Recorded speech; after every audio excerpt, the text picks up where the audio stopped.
What is one of the features of modern camping where nationality is concerned? Economy is one powerful motive for camping, since after the initial outlay upon equipment, or through hiring it, the total expense can be far less than the cost of hotels. But contrary to popular assumption, it is far from being the only one, or even the greatest.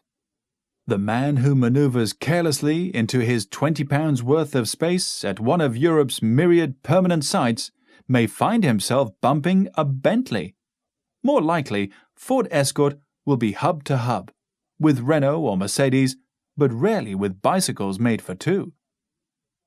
That the equipment of modern camping becomes yearly more sophisticated is an entertaining paradox for the cynic. A brighter promise for the hopeful traveler who has sworn to get away from it all.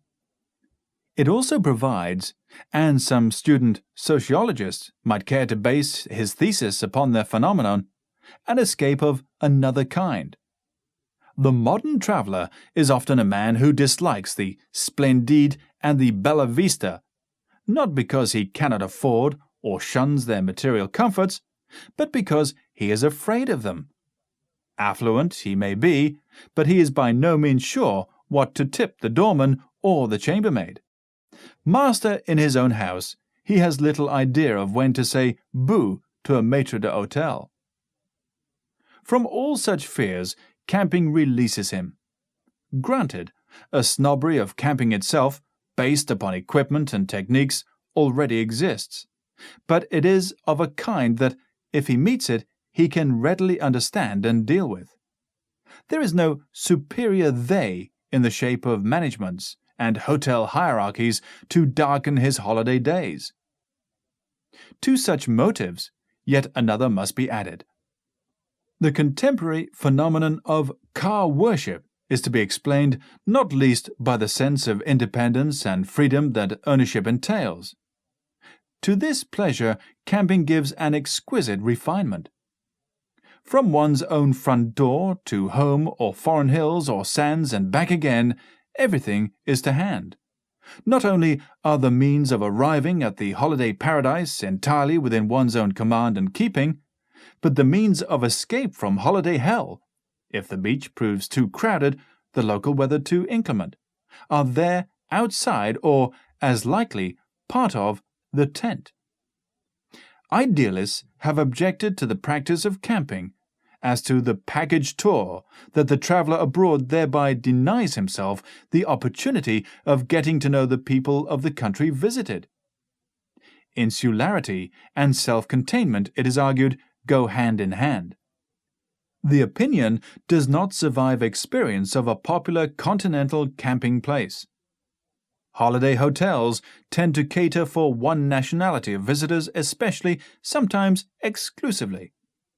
Camping sites, by contrast, are highly cosmopolitan. Granted, a preponderance of Germans is a characteristic that seems common to most Mediterranean sites, but as yet there is no overwhelmingly specialized patronage. Notices forbidding the open-air drying of clothes, or the use of water points for car washing, or those inviting our camping friends to a dance or a boat trip are printed not only in French or Italian or Spanish, but also in English, German and Dutch. At mealtimes, the odor of sauerkraut vows with that of garlic. The Frenchman's breakfast coffee competes with the Englishman's bacon and eggs. Whether the remarkable growth of organized camping means the eventual death of the more independent kind is hard to say. Municipalities naturally want to secure the campers' site fees and other custom. Police are wary of itinerants, who cannot be traced to a recognized camp boundary or to four walls. But most probably it will all depend upon campers themselves. How many heath fires they cause, how much litter they leave. In short, whether or not they wholly alienate landowners and those who live in the countryside. Only good scouting is likely to preserve the freedom so dear to the heart of the eternal Boy Scout.